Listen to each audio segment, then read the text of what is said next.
Class 9th physics. आज हमारा तीसरा लेक्चर है 23 जून 2020। फर्स्ट चैप्टर हमने स्टार्ट किया हुआ है। फर्स्ट चैप्टर के स्टार्ट में हमने इसके साइंस के बारे में पढ़ा, फिजिक्स डिफिनीशन के बारे में पढ़ा, importance of physics in our daily life के बारे में स्टडी किया। सेकेंड लेक्चर में हमने ब्रांचेस ऑफ फिजिक्स के बारे में स्टडी किया। Now today we will discuss about the lesson number 3, that is physical quantities.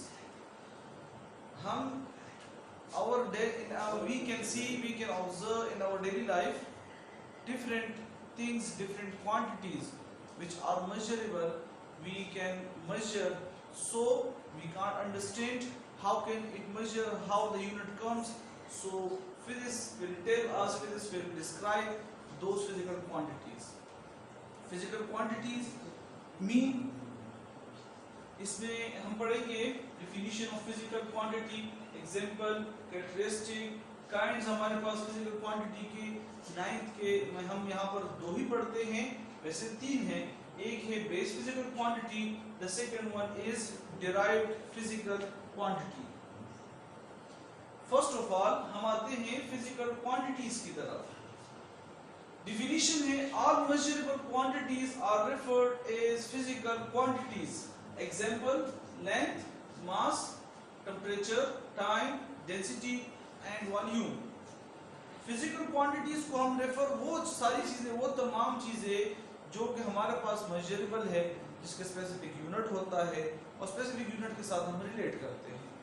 जैसे कि मैं एक आसान से एग्जांपल आपको दे सकता हूँ, और वो ये है कि जब हम दुकानदार के पास जाते हैं, कोई कपड़ा खरीदते हैं, कोई करियाने के स्टोर पे जाते हैं, जनरल स्टोर पे जाते हैं, कोई दाल चीनी लेते हैं, तो हम क्वांटिटी के साथ साथ उसकी यूनिट भी बताते हैं। लाइक 4 kg शुगर। अब यहाँ पर ये क्या है, 4 kg शुगर एज अ होल, ये एक मैग्नीट्यूड, इसको मैग्नीट्यूड कहा जाता है। That is called magnitude. इस मैग्नीट्यूड के अंदर आपके पास क्वांटिटी एंड यूनिट मौजूद होती हैं। अब ये दोनों मिलकर, इन दोनों से हमारे पास क्या बनता है, इन दोनों से आपके पास ये क्या कहलाया जाता है, फिजिकल क्वांटिटी कहलाया जाता है। That is called physical quantity. यहां पर बात आती है कि what is mean by measurement.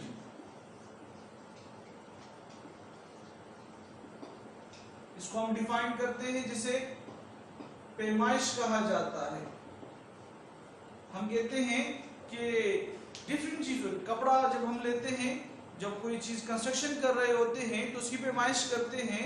जो हम मोबाइल चार्जिंग हो रही होती है तो वो मेजरमेंट में होती है। उसमें मोबाइल चार्जिंग में क्या होता है, आपको बैटरी के साथ उसके चार्जिंग परसेंटेज बताया जाता है, वो भी मेजरमेंट है आपके पास। कितना रिमेनिंग है, कितना यूज कर लिया है, ये सारी तमाम चीजें आपके पास क्या है, मेजरमेंट के साथ रिलेटेड है। तो मेजरमेंट आपके पास क्या है कि हम कहते हैं to compare things with some standard. Standard क्या होगा, और वो स्टैंडर्ड आपके पास क्या होगा, यूनिट होगा। उस स्टैंडर्ड के साथ हम किस चीजों को कंपेयर करते हैं, मुआवजा करते हैं, वो हमारे पास मेजरमेंट कहलाई जाती है।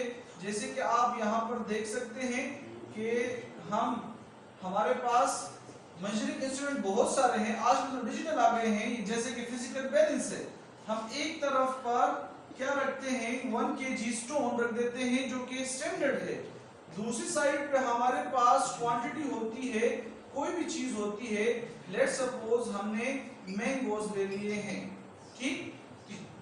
ये क्या है, ये आपके पास कोई भी थिंग, उसको कंपेयर करना स्टैंडर्ड के साथ, ये मेजरमेंट कहलाई जाती है। अब यहाँ पर second one, unit,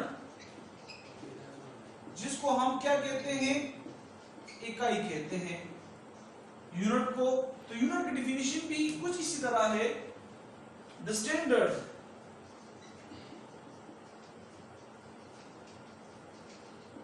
with which things are to compare are called unit। वो यूनिट आपके पास मीटर पर सेकंड में हो सकता है, वो यूनिट आपके पास न्यूटन में हो सकता है, वो यूनिट आपके पास केजी में हो सकता है, वो यूनिट आपके पास सेकंड में हो सकता है, एटसेट्रा। हमारे पास तमाम ये फिजिकल क्वांटिटीज हैं। इसकी एग्जांपल भी आपको यहां में दे दी गई है। ये उसकी आपके पास एक प्रैक्टिकल एप्लीकेशन के हवाले से है। इसको हम आपके पास क्या लेंथ के लिए, मेजरमेंट के लिए यूज करते हैं, जिसे हम आमतौर पर फीता कहते हैं। ये आपके पास होता है। इसी तरह फिजिकल बैलेंस मास के लिए कैलकुलेट किया जाता है। थर्मोमीटर टेंपरेचर मेजर करने के लिए इस्तेमाल किया जाता है। ये आपके पास मेजरिंग सिलेंडर है जिससे हम वॉल्यूम मेजर करते हैं। वॉच है, इसके थ्रू हम स्टॉप वॉच, इसके थ्रू हम स्पेसिफिक टाइम भी कैलकुलेट कर सकते हैं। ये एमीटर है जिसके थ्रू हम इलेक्ट्रिसिटी, बिजली को मेजर करते हैं। तो ये तमाम क्या है, फिजिकल क्वांटिटीज हैं, मेजरेबल भी है और इनके तमाम की यूनिट भी आपके पास मौजूद है। अब इसकी बेसिक कैरेक्टरिस्टिक क्या है?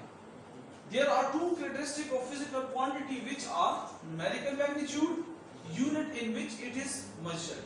यहाँ पे जो मैंने बताया 4 kg, तो 4 is the numerical magnitude, numerical value है आपके पास, और unit in the which it is measured, and kg is the आपके पास क्या होगा, unit होगा। Let's suppose मैं यहाँ पर लिखता हूँ, इसके साथ लिख देता हूँ कि यहाँ पर आपके पास 4 किलोमीटर पर सेकेंड हो या पर आवर हो, तो इसमें आपके पास 4 refer to the numerical value, kilometre per hour is the unit. ये दो कैरेक्टरिस्टिक हैं फिजिकल क्वांटिटी की। दो ही कैरेक्टरिस्टिक, एक न्यूमेरिकल वैल्यू होती है और सेकेंड वन आपके पास उसमें यूनिट होता है। इस तरह हमने यहाँ डिफिनीशन भी कहा कि which are measurable with specific unit types। अब इसके टाइप्स हमारे पास, क्योंकि हमारे पास फिजिकल क्वांटिटी हमने पढ़ा कि काइंड्स या टाइप्स जो है वो दो हैं, एक बेस फिजिकल क्वांटिटी है और the second one is derived physical quantity. Base quantity, base आमतौर पर बुनियादी को कहा जाता है, और पिलर्स को, जिस तरह आपके पास कोई भी चीज जो होती है वो किसी चीज बनाने में जो अहम किरदार अदा करती है वो बेस होती है। तो इस तरह के हमारे पास इन फिजिकल क्वांटिटी के बनाने में जो अहम किरदार अदा किया वो बेस फिजिकल क्वांटिटीज हैं। Those physical quantity which form the foundation of other physical quantities. हम यहाँ पे देख भी सकते हैं कि फाउंडेशन जिसकी वजह से हमने और फिजिकल क्वांटिटी बनाए और बनते गए और एक्सपेक्ट आज तक बनते चले जा रहे हैं और यूनिट है आपके पास। ठीक, तो ये आपके पास क्या है, वो आपके पास कितने हैं, वो दो किस्म के हैं, इसमें बेस भी और डिराइव। तो बेस आपके पास 7 बेस फिजिकल क्वांटिटीज हैं। 7 बेस फिजिकल क्वांटिटीज जो foundation of the other physical quantities है वो है length, mass, time, temperature, electric current, intensity of light, amount of substance. अब लेंथ के लिए यहां पर हम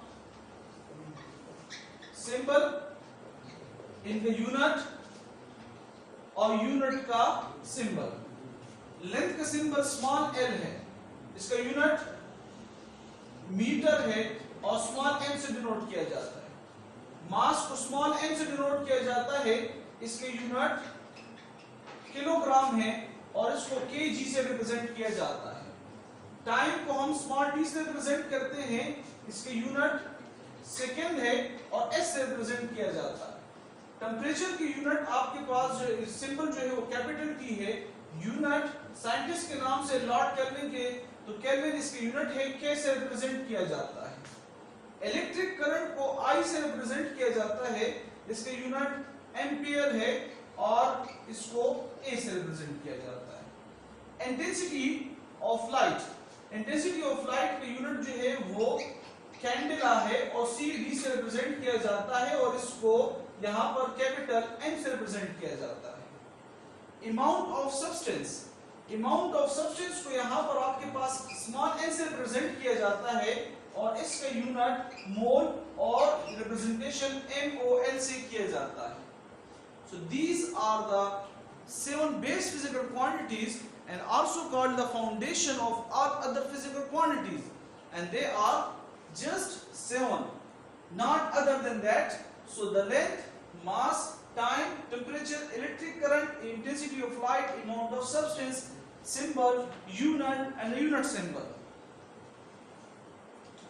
Now we come to the another type of physical quantities, and this is the derived physical quantity. Derived quantity are other quantities which can be described in terms of physical quantity. जो physical quantity के terms में describe किए जाए, like आपके पास हम ये कह सकते हैं कि those physical quantities